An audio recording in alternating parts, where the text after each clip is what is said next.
Hello my dear ones. आज इस video में बात करने वाली हूँ हेटेरो हिप्नोसिस के बारे में। हिप्नोटिज्म के बारे में लोग जानते हैं कि कुछ स्पेशलाइज्ड लोग होते हैं जो ट्रेंड होते हैं और वो फिर आपको एक पर्टिकुलर सेटअप में कुछ स्पेसिफिक टेक्निक्स के ज़रिए आपको ट्रांस स्टेट में पहुंचाते हैं और वहाँ पर आपको हील करते हैं, कुछ सजेशंस आपके अंदर डालते हैं, ये सब जानते हैं। लेकिन इसके अलावा भी आप दिन में कई बार लोगों की बातों से हिप्नोटाइज हो जाते हैं। कुछ लोग हैं ऐसे जो आपको रिपीटेड सजेशन देकर आपके सबकॉन्शियस को प्रोग्राम कर देते हैं। तो आज मैं वही हिप्नोसिस के बारे में बताने वाली हूँ जो आपके आसपास कोई क्लोज पर्सन आपके इमोशंस का फ़ायदा उठाकर आपको बातों बातों में ऐसे हिप्नोटाइज कर देता है जैसे कि आप रिमोट कंट्रोल द्वारा चलाए जा रहे हों। समझते हैं कि ऐसा कैसे होता है। मैं आपको एक केस के बारे में बताती हूँ। एक लड़की जो किसी और लड़के से प्यार करती थी, उससे शादी करना चाहती थी, लेकिन घर वाले नहीं माने और पेरेंट्स नहीं माने, तो वो लड़की बिल्कुल बिना मन से अपने घर वालों के कहने पर किसी दूसरे लड़के से शादी करने के लिए तैयार हो गई। अब घर वालों को लगा कि लड़की मान ही गई होगी, समझ गई होगी सब कुछ, लेकिन ऐसा नहीं था। वो माँ बाप के आगे मान तो गई, लेकिन अंदर अंदर जिस लड़के से वो प्यार करती थी उसी से ही मिलकर उसने प्लानिंग करी। और प्लानिंग भी ऐसी कि जब आप ये केस सुनेंगे तो ऐसा लगेगा कि जैसे फिल्म का आइडिया चुरा लिया हो और बस फिर उसी आइडिया को अपने ऊपर अप्लाई कर लिया हो। क्योंकि फिल्म्स, टीवी सीरियल्स में जिस तरीके के षड्यंत्र दिखाते हैं वो भी हमारा माइंड प्रोग्राम करते हैं, आइडियाज़ वहाँ से उठाते हैं लोग भी, अगर कुछ गलत करना होता है तो। ऐसे ही इस लड़की ने एक आइडिया उठाया और इसने क्या किया कि मैं जो अपना होने वाला लड़का है, जिससे शादी होने वाली है, उसको इस तरीके के रिपीटेड सजेशन इसने देने शुरू किए जिससे कि उसको अपने ही सेल्फ डाउट होने लगा, अपनी बॉडी की पावर पर, उसको अपनी सेक्सुअल पावर्स पर डाउट होने लगा। तो जब ये लड़की उससे बातचीत करती थी तो फिर बात करते करते थोड़ा सा बातों का लेवल बढ़ा, तो वहाँ पर थोड़ा इंटीमेसी की भी बातें होने लग गई। तो वहाँ पर ये उसके दिमाग में इस तरीके के सजेशन डालने लग गई कि हाँ, जब फर्स्ट टाइम इंटीमेट होते हैं तो कई बार ऐसा हो जाता है कि लड़के बहुत अच्छा परफॉर्म नहीं कर पाते हैं। इट्स ओके, मुझे कोई प्रॉब्लम नहीं है, अगर तुम अच्छे से परफॉर्म भी नहीं कर पाए तो भी कोई दिक्कत नहीं है। मतलब अभी शादी हुई नहीं है, अभी बस फ़ोन पे इस तरीके की बातें होती हैं और बातों का लेवल थोड़ा इंटीमेसी तक पहुंचाकर और इस तरीके का रिपीटेड सजेशन देना। हाँ, ये तो बहुत ही कॉमन है बॉयज़ के बारे में कि वो इस तरीके से नर्वस हो जाते हैं, क्योंकि फ़र्स्ट टाइम जब किसी फ़ीमेल के कांटेक्ट में आते हैं तो एक प्रेशर तो होता ही है लड़कों के दिमाग पर कि कैसे वो उन्हें परफॉर्म करेंगे या अपनी फ़ीमेल पार्टनर को अच्छे से सेटिस्फाई कर पाएंगे या नहीं कर पाएंगे। इस तरीके की बातें रिपीटेडली घुमा घुमा कर उस लड़के के दिमाग में डालने की कोशिश की गई कि जब भी फर्स्ट टाइम हम इंटीमेट होंगे तो ऐसा हो सकता है। अब अगर घुमा घुमा कर आप रोज़ किसी ना किसी तरीके से किसी के भी दिमाग में फ़र्स्ट टाइम इंटीमेसी को लेकर इस तरीके की बातें डालेंगे तो वो अपने अंदर उन सजेशंस को जब रिपीटेडली रिसीव करेगा तो उसके सबकॉन्शियस में रिपीटेड सजेशन जाने की वजह से वो अंदर रुकने शुरू हो जाएंगे। अब ये क्यों रुकेंगे इस तरीके के सजेशन? देखिए, सजेशन कौन दे रहा है? वो लड़की दे रही है जिससे आपकी शादी होने वाली है और वो इस तरीके से एक्सप्रेस कर रही है जैसे कि वो आपसे कितना प्यार करती है, वो आपको हर हाल में एक्सेप्ट कर लेगी। यानी कि यहाँ पर आपसे इमोशनल कनेक्टिविटी बनाकर सजेशन दिया जा रहा है। जब भी किसी पर्सन से आप एक रेपो बनाकर उसका एक विश्वास जीत कर उसे कोई भी सजेशन रिपीटेडली देते हैं बदल बदल कर, तो वहाँ पर आप कॉन्शियस माइंड को बहुत ज़्यादा यूज़ नहीं करते हैं, क्योंकि यहाँ पर उस इमोशनल कनेक्टिविटी से, एक अच्छी रेपो से, वहाँ पर कॉन्शियस जो लेयर होती है वो साइड हो जाती है और डायरेक्ट सजेशन आपके सबकॉन्शियस माइंड में जाते हैं। तो उसने शादी से 1 महीने पहले से ही इस तरीके के रिपीटेड सजेशन लड़कों की सेक्सुअल परफॉर्मेंस को लेकर देने शुरू करे। शुरुआत में लड़का समझ ही नहीं पाया कि बार बार घुमा घुमा कर ये इसी एक बात को क्यों रिइंफोर्स करती रहती है। तो उसको भी इस तरीके से लगने लगा कि हाँ ऐसा हो जाता है, ऐसा हो सकता है, क्वाइट नॉर्मल है। कितनी अंडरस्टैंडिंग, कितनी बढ़िया बंदी मुझे मिल रही है ना, कि जो इस तरीके से कह रही है कि मैं हर हाल में ऐसे एक्सेप्ट करूँगी और धीरे धीरे सब कुछ ठीक हो जाएगा। तो वो उसको एक इमोशनल वे में, एक केयर वे में और एक ऐसे वे में ले गया कि जहाँ पर उसको ये फील होने लगा कि वाह क्या कमाल की बंदी से मेरी शादी होने वाली है। और इस तरीके से उनकी शादी हो गई। अब शादी हो गई, जब उनकी फर्स्ट नाइट आई तो उसने फिर से वो बोला कोई बात नहीं, रिलैक्स रहना, घबराना मत, अगर कुछ भी ऐसा होता है तो इट्स ओके। कोई भी अगर मुझसे कुछ ऐसे पूछेगा भी अगले दिन तो मैं ऐसे प्रिटेंड कर दूंगी कि हाँ ऑल वेंट वेल, सब कुछ अच्छा रहा, तो इसलिए तुम घबराओ मत। रिपीटेडली वो घबरा भी नहीं रहा, कुछ भी नहीं है, लेकिन उसको रिपीटेडली इस तरीके का बार बार सजेशन दिया। अब पहले से ही 1 महीने पहले से उसकी प्रोग्रामिंग चल रही थी इस तरीके की, और वहाँ पर भी उसको इस तरीके का सजेशन उसने रिपीटेडली 3-4 बार इस तरीके से दे दिया कि तुम नर्वस मत होना, परेशान मत होना, अगर ऐसा नहीं हो पाया तो कोई बात नहीं।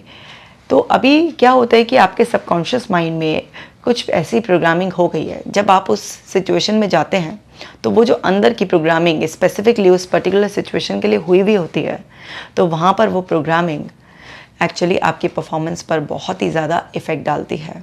और हुआ भी वही कि उसका पहले ही माइंडसेट हो गया था कि फर्स्ट टाइम जब इंटीमेट होते हैं तो इस तरीके से मैक्सिमम बॉयज़ के साथ ऐसा हो जाता है कि वो अच्छी तरीके से परफॉर्म नहीं कर पाते हैं।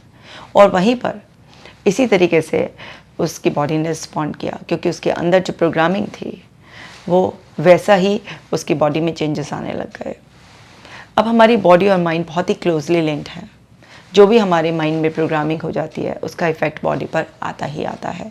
और वही हुआ कि उस नाइट पर वो लड़का परफॉर्म नहीं कर पाया, तो उसने उसको कंसोल करने के लिए उसको बड़ा ही एम्पैथेटिक, वो इट्स ओके, हो जाएगा, कोई बात नहीं, आज नहीं तो कल हो जाएगा, ऐसा हो जाता है, कुछ दिनों तक इस तरीके की वो हो जाती है, देखते हैं महीना 2 महीना में अगर नहीं हुआ तो फिर किसी डॉक्टर से कंसल्ट करेंगे।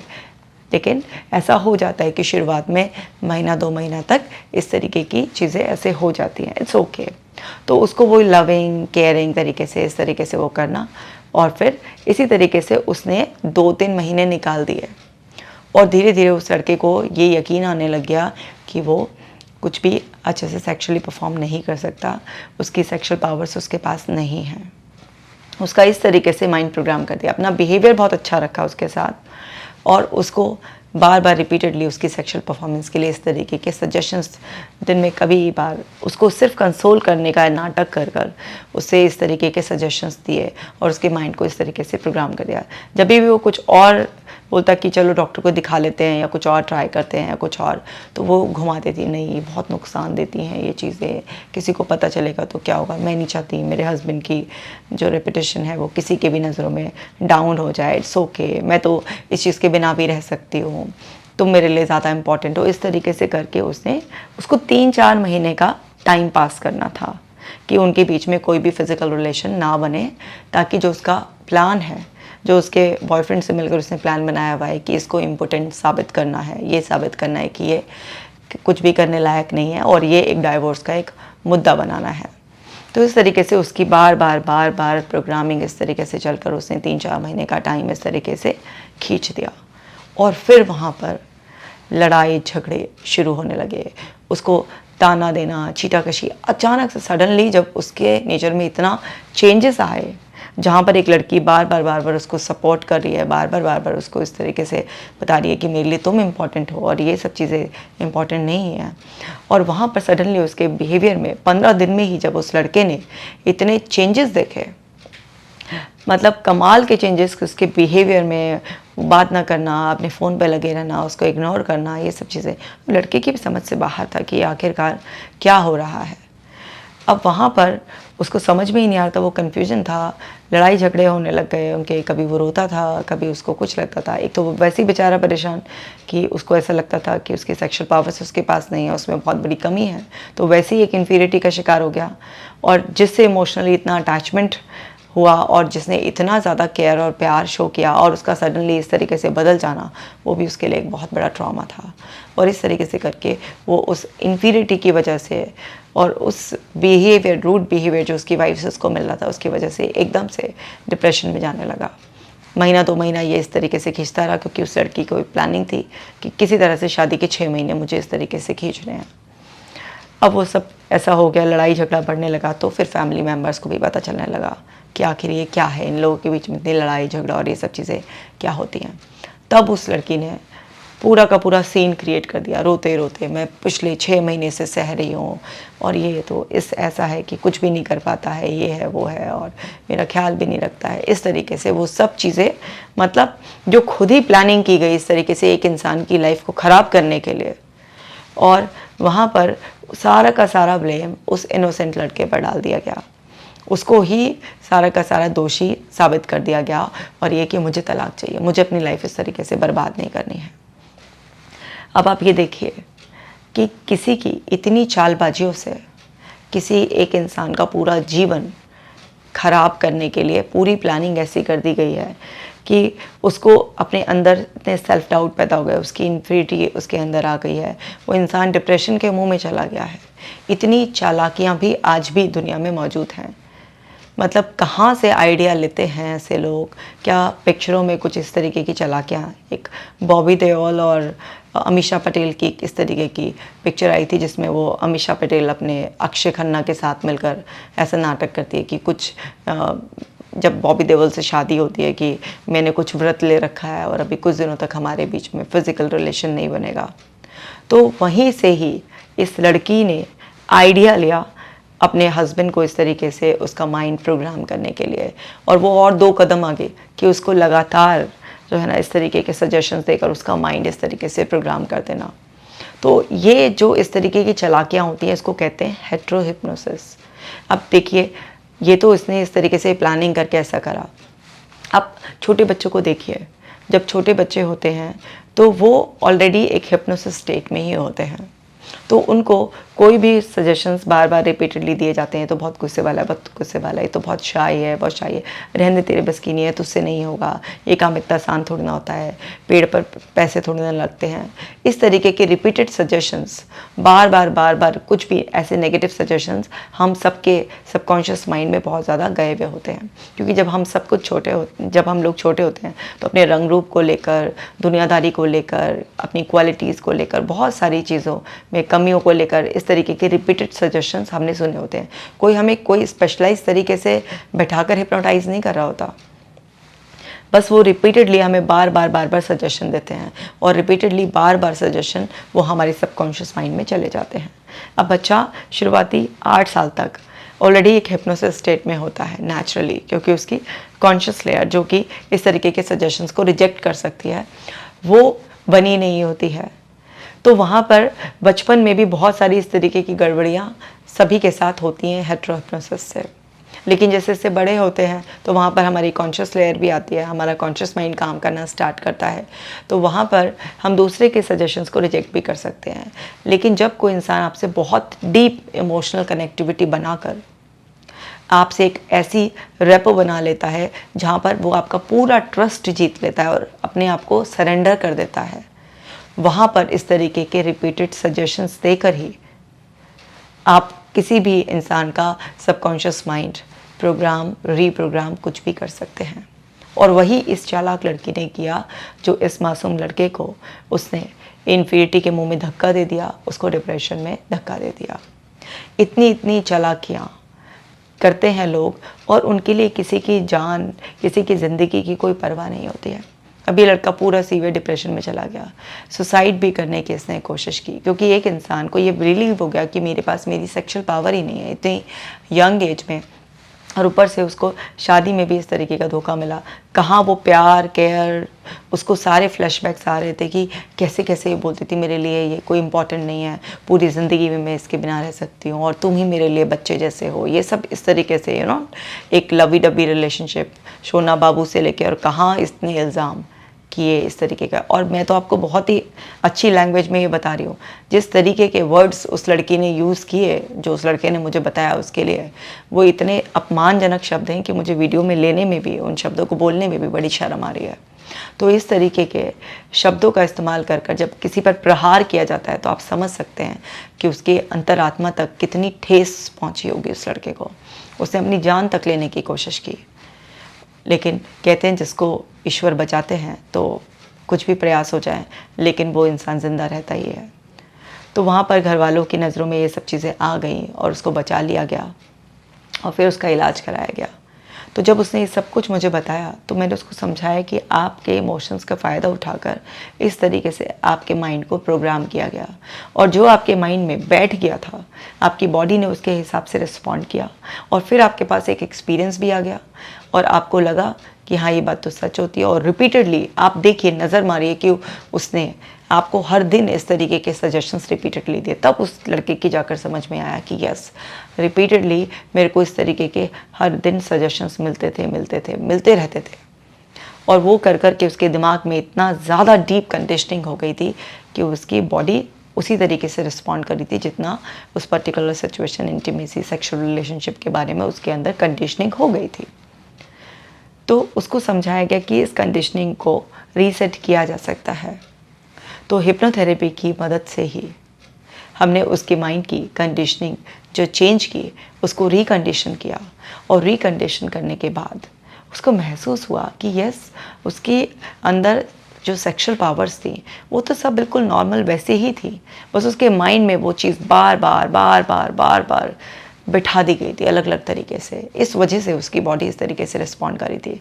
उसने अपने और बाकी टेस्ट भी कराए थे, सब फिजिकली फिट, कोई इस तरीके की प्रॉब्लम नहीं थी कि बायोलॉजिकल फाइंडिंग्स कुछ इस तरीके की कि वो सेक्सुअली अनफिट है, नहीं, वो सब कुछ ठीक था। और फिर जिस उसके माइंड में पूरी की पूरी प्रोग्रामिंग बैठ गई थी, उसको भी जब हिप्नोथेरेपी से रीप्रोग्राम किया गया और उसको कॉन्शियसली भी काउंसलिंग के थ्रू भी ये सब चीज़ें समझाई गई, तो वहाँ पर सब कुछ क्लैरिटी आ गई। और फिर उसको ये भी समझ में आ गया कि उसके साथ ये गेम खेला गया है पूरा का पूरा। वो लड़की पहले से उससे शादी नहीं करना चाहती थी और इस तरीके से ये सब चीज़ें उसके साथ हुई हैं। चलिए, उस लड़के को तो रिकवर कर लिया गया, वो तो अभी ठीक हो गया है, डाइवोर्स भी ले लिया है, आगे शादी भी हो जाएगी, सब कुछ ठीक हो जाएगा। लेकिन इस वीडियो को बनाने का जो एक मैसेज है वो ये है कि अगर आपको किसी इंसान से शादी नहीं करनी है तो कृपया कर कर आप उसकी ज़िंदगी बर्बाद ना करें, इस तरीके से उसके जीवन के साथ खिलवाड़ ना करें, क्योंकि आपका ये भद्दा खिलवाड़ किसी इंसान की ज़िंदगी पूरी तरीके से ख़राब कर सकता है। चलिए, उसके तो घर वालों ने इलाज करवा लिया, लेकिन कोई ना हो इलाज कराने की स्थिति में, कोई इस हीन भावना में अपनी जान ले ले, कुछ हो जाए उसके साथ, तो क्या मुंह दिखाएंगे आप ईश्वर को जाकर? और साथ ही साथ माता पिता को भी देख लीजिए आपका बच्चा कैसा है। अगर वो नहीं किसी से और शादी करना चाह रहा है और इतना घर में पहले ही भी तमाशा कर रहा है और आपको पता है आपका बच्चा ऐसा है और उसके बिहेवियर में सडनली आप ऐसा देख रहे हैं कि वो तैयार हो गया है कुछ है, तो आप भी अलर्ट हो जाइए, देख लीजिए। ज़बरदस्ती उसे कहीं और शादी कर कर उसका भी लाइफ ख़राब करना एक तरीके से और दूसरे इंसान की भी लाइफ ख़राब करना, तो ऐसा नहीं करना चाहिए। तो यहाँ पर समझना है कि कुछ तो इंसानियत रखनी चाहिए ना हमें, कि किसी की लाइफ के साथ इस तरीके से खिलवाड़ कर दें हम, क्योंकि हर कोई आज भी उतना खुशनसीब नहीं है कि सबको समय पर इलाज मिल जाए या परिवार सपोर्ट में हो। आज भी एक बहुत बड़ा वर्ग ऐसा है जहाँ पर इन चीज़ों की समझ नहीं है, और समझ है भी तो वो किसी न किसी वजह से सही इलाज उनको नहीं मिल पाता। तो उम्मीद करती हूँ कि आपको समझ में आ गया होगा कि किस तरीके से आपको अपने आप को लोगों के हाथों प्रोग्राम होने से बचाना है। अभी रिसेंट आप लोगों ने एक मूवी भी देखी होगी, केरला स्टोरी, उसमें भी हेट्रो हिप्नोसिस का ही प्रोग्राम यूज़ किया गया है माइंड प्रोग्राम करने के लिए उन लड़कियों का। तो वहाँ पर जो हेट्रो हिप्नोसिस जो होता है उसमें रिपीटेडली कुछ ना कुछ इस तरीके के फैक्ट्स देकर, कुछ ना कुछ इस तरीके के रेफरेंसेस देकर रिपीटेडली आपको सजेशंस दिए जाते हैं, बदल बदल कर अलग अलग इस तरीके की सिचुएशंस क्रिएट की जाती हैं कि आपको यकीन आ जाए उस पर। तो हेट्रो हिप्नोसिस भी बड़ा ही खतरनाक होता है, और कुछ चालाक लोग जो जानते हैं इस चीज़ को, वो इस तरीके से नेगेटिवली आपको प्रोग्राम कर सकते हैं। ये तो एक बहुत अच्छी विद्या है, इसका इस्तेमाल पॉजिटिवली भी किया जा सकता है। लेकिन बात यह है कि किसी भी चीज़ का इस्तेमाल गलत चीज़ के लिए ज़्यादा होने लग जाता है। अगर आप इस टेक्निक का, हेटेरोहिप्नोसिस टेक्निक का इस्तेमाल पॉजिटिवली करते हैं और किसी को रिपीटेडली पॉजिटिव सजेशन देते हैं कि आप कर सकते हो, आप वर्दी हो, आप ट्राई तो करो, हो जाएगा, किसी भी रेफरेंस में, तो वहाँ पर रिपीटेडली पॉजिटिव सजेशन देने से आप देखेंगे कि आपके अंदर मैजिकली पॉजिटिव चेंजेस आएंगे।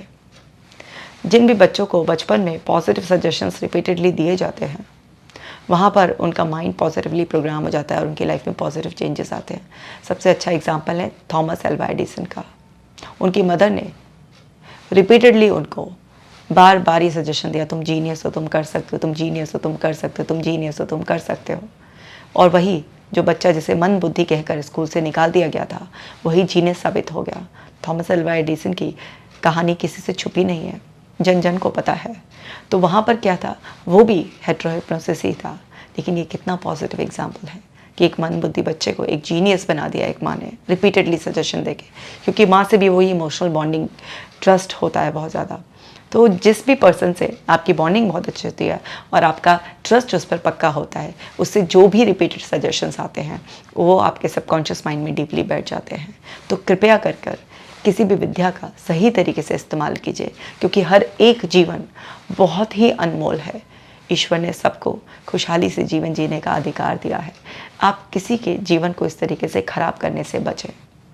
तो उम्मीद करती हूँ कि आपको अच्छे से समझ में आ गया होगा कि क्या करना बंद करना है और क्या आपको करना है, अपने भले के लिए भी और किसी दूसरे के भले के लिए भी। इस वीडियो को ज़्यादा से ज़्यादा शेयर कीजिए, क्योंकि जितनी अवेयरनेस बढ़ेगी लोगों में, उतना ज़्यादा लोग सुरक्षित रहेंगे, उतना ज़्यादा लोग मानसिक तौर पर स्वस्थ रहेंगे। मैं मिलूँगी आपसे नेक्स्ट वीडियो में, तब तक आप अपना खास ख्याल रखिएगा।